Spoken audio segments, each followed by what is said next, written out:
নাচিয়া নাচিয়া হরি গুণ গাহিয়া হরে কৃষ্ণ কৃষ্ণ নাম লীলা হয় রে প্রভাত সময় রাধা গায় রে গোরা মুখে শুধু রাধা রাধা গায় রে প্রভাত সময় মামুনির সব কাজ হয়ে গেছে, স্নান টান সব হয়ে গেছে। আমার গোপাল সোনা আসনে বসে গেছে। জয় গোপাল, জয় গোবিন্দ, জয় জয় গোপাল সোনার জয়। গোপাল সোনা মিটি মিটি হাসতেছে, দেখ মনে মনে চিন্তা করতেছে, তুই আজকে এত দেরিতে উঠতেস কেন? কী করবো, আজ রাত্রে ঘুম আসে নাই, সকাল সকালে ঘুম আসছে।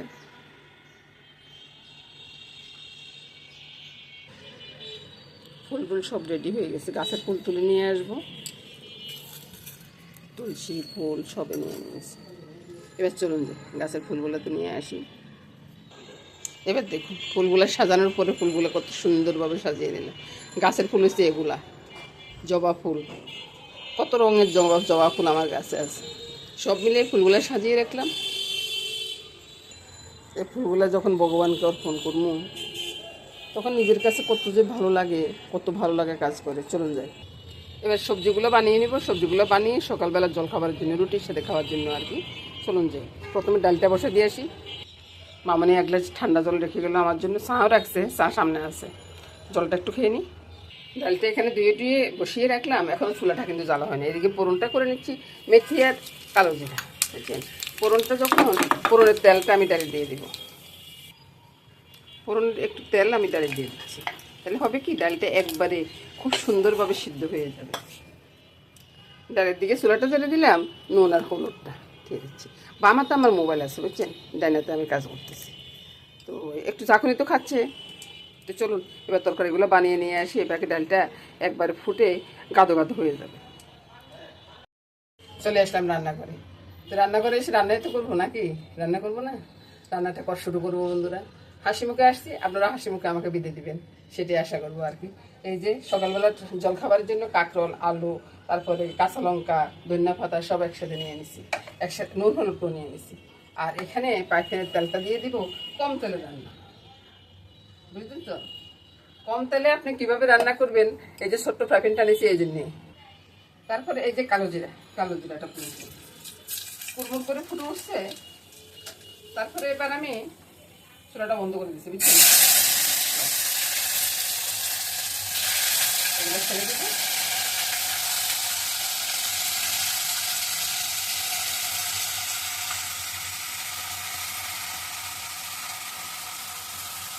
ধনিয়া পাতার যে দারুণ একটা সেন্ট উঠবে না রে ভাই, ওই সেন্টে হাসি করে দিই। তারপরে একটু উল্টো পাল্টে দিয়ে আমি ঢাকা দিয়ে রাখবো। এটা একবার করকরা ভাজি হবে না, রুটির সাথে খাবো তো করকরা ভাজি হবে না। ঢাকাটা উঠাবো, উঠে একটু নেড়ে ছেড়ে দিব, চুলার আঁচটা কমিয়ে দিব, বুঝছেন। চুলার আঁচটা কমিয়ে দিলে যখন আপনি কম তেল রান্না করবেন না, চুলার আঁচটা কম করে দিয়ে রান্না করবেন, দেখবেন যে রান্নাটা খুব টেস্ট হয়ে যাবে। নাড়াচাড়াটা হয়ে গেছে, এবার আমি চুলার আঁচটা কম করে দিয়ে ঢাকাটা দিয়ে দিব। ঢাকাটা দিয়ে আমি বাজারে যাচ্ছি, বাজার করে এসে আপনাদের সাথে আবার দেখা করবো। বাজার থেকে কাঁঠাল নিয়ে আসছি, বুঝছেন, তো কাঁঠালটা নিয়ে আসছি, কাঁঠালটা কাঁচা এখনো, পাকবে, অপেক্ষা থাকি। এবার বন্ধুরা ওই যে ভাজিটা বসিয়ে দিলাম, ভাজিটা হয়ে গেছে, ভাজিটা নামিয়ে নিই আপনাদেরকে দেখাই যে কেমন ভাজি হয়েছে। বা এই ভাজি দিয়ে রুটি, পরোটা, ভাত, যে কোনো কিছুর সাথে ভালো লাগে, আপনারাও খেয়ে দেখতে পারেন। উল্টো দিক থেকে ডালতেছি, আর এবার যেখানে যে চালে পাই সেটালে সব কিছু রেডি করি আর কি। এই ভাজিটা ঢেলে নিলাম, ঢেলে নেওয়ার পরে আপনাদেরকে দেখাই কত সুন্দর হয়েছে না। ডালটা হয়ে গেছে বন্ধুরা, ডালটা নামিয়ে নিচ্ছি, আর এদিকে মুগ ডাল ভেজে নিচ্ছি। মুগ ডালটা কিসের জন্য পরে বলতেছি বন্ধুরা। দুইটা ডাল হচ্ছে, এবার তো আপনাদের মনে মনে চিন্তা হবে দুইটা ডাল দিয়ে কি করবে। আরে ভাই দুইটা ডাল দিয়ে কি করি সেটা একবার দেখুন না, না দেখে মন্তব্য করবেন না বন্ধুরা। তো ডালের এর ভিতরে আমি জলটা বসিয়ে দিই, ডালটা চুলাটা করে নেব। এবার তো বুঝবেন যে কেন আমি এটা করতেছি। ডালটা ভাজা হয়ে গেছে, এদিকে ডালের জলটা বসিয়ে দিছি। এবার ডালটাকে ধুয়ে নিয়ে আসি। ডালটা ছেড়ে দিলাম ডাকে, আর নুন হলুদ কিছুই দিব না এখন। এদিকে পাইপেনটা বসিয়ে দিলাম। পাইপেনটা গরম হয়ে গেলে তেলটা দিয়ে দিচ্ছি। তেলটা একটু বাড়িয়ে দিব, আর পরে আর ফোড়ন কিছুই করবো না। একই ফোড়নে আমার ডাল রান্নাটা হয়ে যাবে। ডালটা কিভাবে রান্না করতেছি? মাছের মাথা দিয়ে। অনেকগুলো মাছের মাথা জমে গেছে বন্ধুরা, অনেক মাছের মাথা। তো এই সবগুলো এখন দিয়ে নেই, তারপরে অনেকগুলা। এবার দেখুন, কাজের সুবিধার জন্য আমি ফোড়নটা এখানেই করে নিতেছি। লঙ্কা, তেজপাতা, দারচিনি, এলাচি ফোড়ন করে দিলাম। এবার দেখুন ফোড়নটা হয়ে গেছে, মাছের মাথাটা ছেড়ে দেব। এবার আস্তে একটু কমিয়ে দিলে এবার দিয়ে দিতে ঢাকা। নুন হলুদটা একটু পরে দেবো। তো বন্ধুরা, কাটাগুলো আর আমি তুলবো না, আজকে এখানে মশলাটা ছেড়ে দিচ্ছি। নুন, হলুদ, লঙ্কা, তারপরে জিরার গুঁড়ি, জিরার গুঁড়ি, ধনিয়ার গুঁড়ি, আর একটু চিনি, বুঝলেন? সব কিছু এখানে ছেড়ে দিলাম। আর আদা মাদা ভাই দিবই না, দিবের দরকারও করবো না। এমনিতে খুব সুন্দর রান্না হয়ে যাবে। আপনারাও চাইলে নিমন্ত্রণ খেয়ে যেতে পারেন, কোনো সমস্যা নেই। যাই আজকে কথা বলতে ইচ্ছে করতেছে না, তাই কথা একটু কম করতেছি। আপনারাই বলুন আমি কি কথা কম করতেছি? মাছের মাথাটা ভাজি হয়ে গেছে, এবার মশলাটা একটু কষানো হোক। মশলাটা যখন কষানো হয়ে গেছে, তখন আমি আর দেরি করবো কেন রে ভাই? ওই যে চুলার আঁচটা কমাই নেই, বুঝছেন? এখন কি অবস্থা? চুলার আঁচটা কমিয়ে দিলাম, কমিয়ে দিয়ে পুষ করে এটা ছেড়ে দিই। বাকিটা পরে থাকবো, একটু নেড়ে ছেড়ে দিই না ভাই। এবার দেখলেন তো, কম মশলা কম তেলে কিভাবে রান্না করি, আদায় দিই, বুঝছেন? দারচিনি, এলাচি গুঁড়া সেটাও দিব না। এবার চুলার ঢাকাটা দিয়ে চুলাটা কমিয়ে ওই সাইডে নিয়ে যাই, তারপরে পরোটাগুলো বেলে নিই। এটা হয়ে গেছে বন্ধুরা, রান্নাটা নামিয়ে রাখছি। নামিয়ে রেখে ছাঁটা বসিয়ে দিলাম, এদিকে পরোটাটা বসিয়ে দিলাম। এগুলো হয়ে যাওয়ার পরে রান্নাটা আবার একটু বলক নিয়ে এসে নামিয়ে নেব।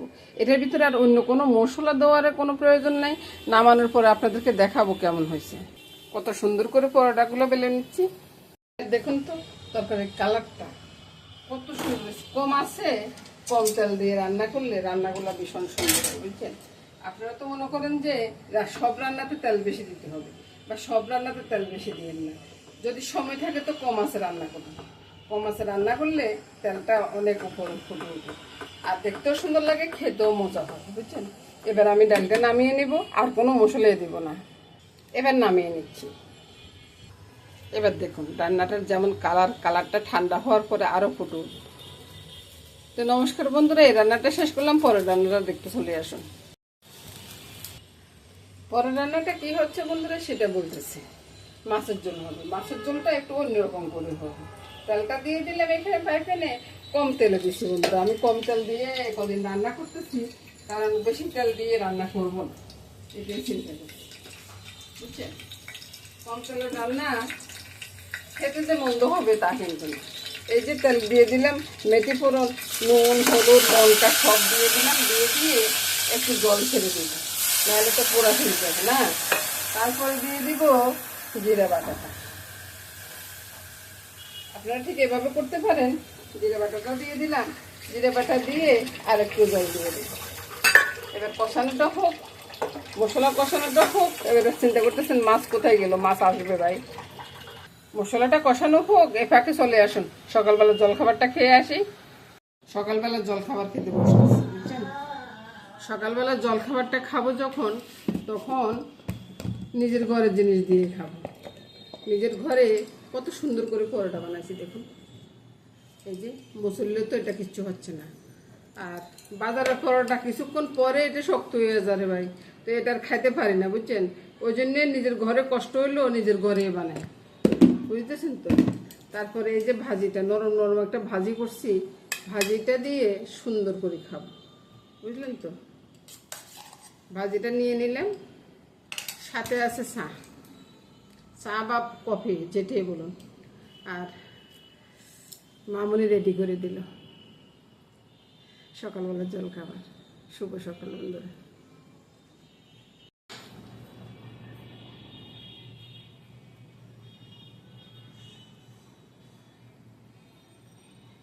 সেরকম বিশেষ করে ঘরের তৈরি পরোটা, এটার মধ্যে সাদা কিছু হইতে পারে না।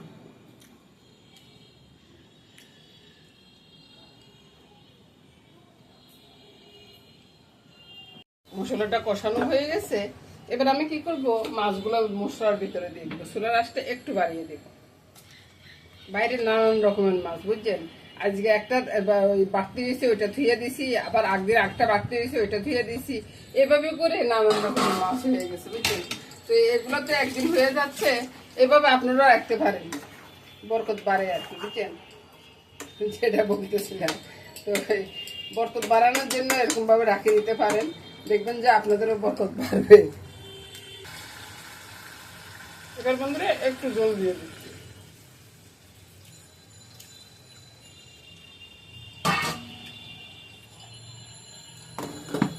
কাঁচা লঙ্কা ধন্যবাদ আপনার ছেলে দিতে পারেন, না ছেলে নাই, আমি দিব না বন্ধুরা। রান্নাটা হয়ে গেছে বন্ধুরা, এবার নামিয়ে নিচ্ছি। ওই যে কাঁচা লঙ্কাটা দেবো না মনে করছি, কিন্তু মামুনি বললো যে মা একটু কাঁচা লঙ্কা দিয়ে দেন, তাই কাঁচা লঙ্কাটা দেওয়া হয়েছে। নামিয়ে তারপরে দেখাচ্ছি। এবার দেখুন তো মাছ রান্নাটা কেমন হয়েছে।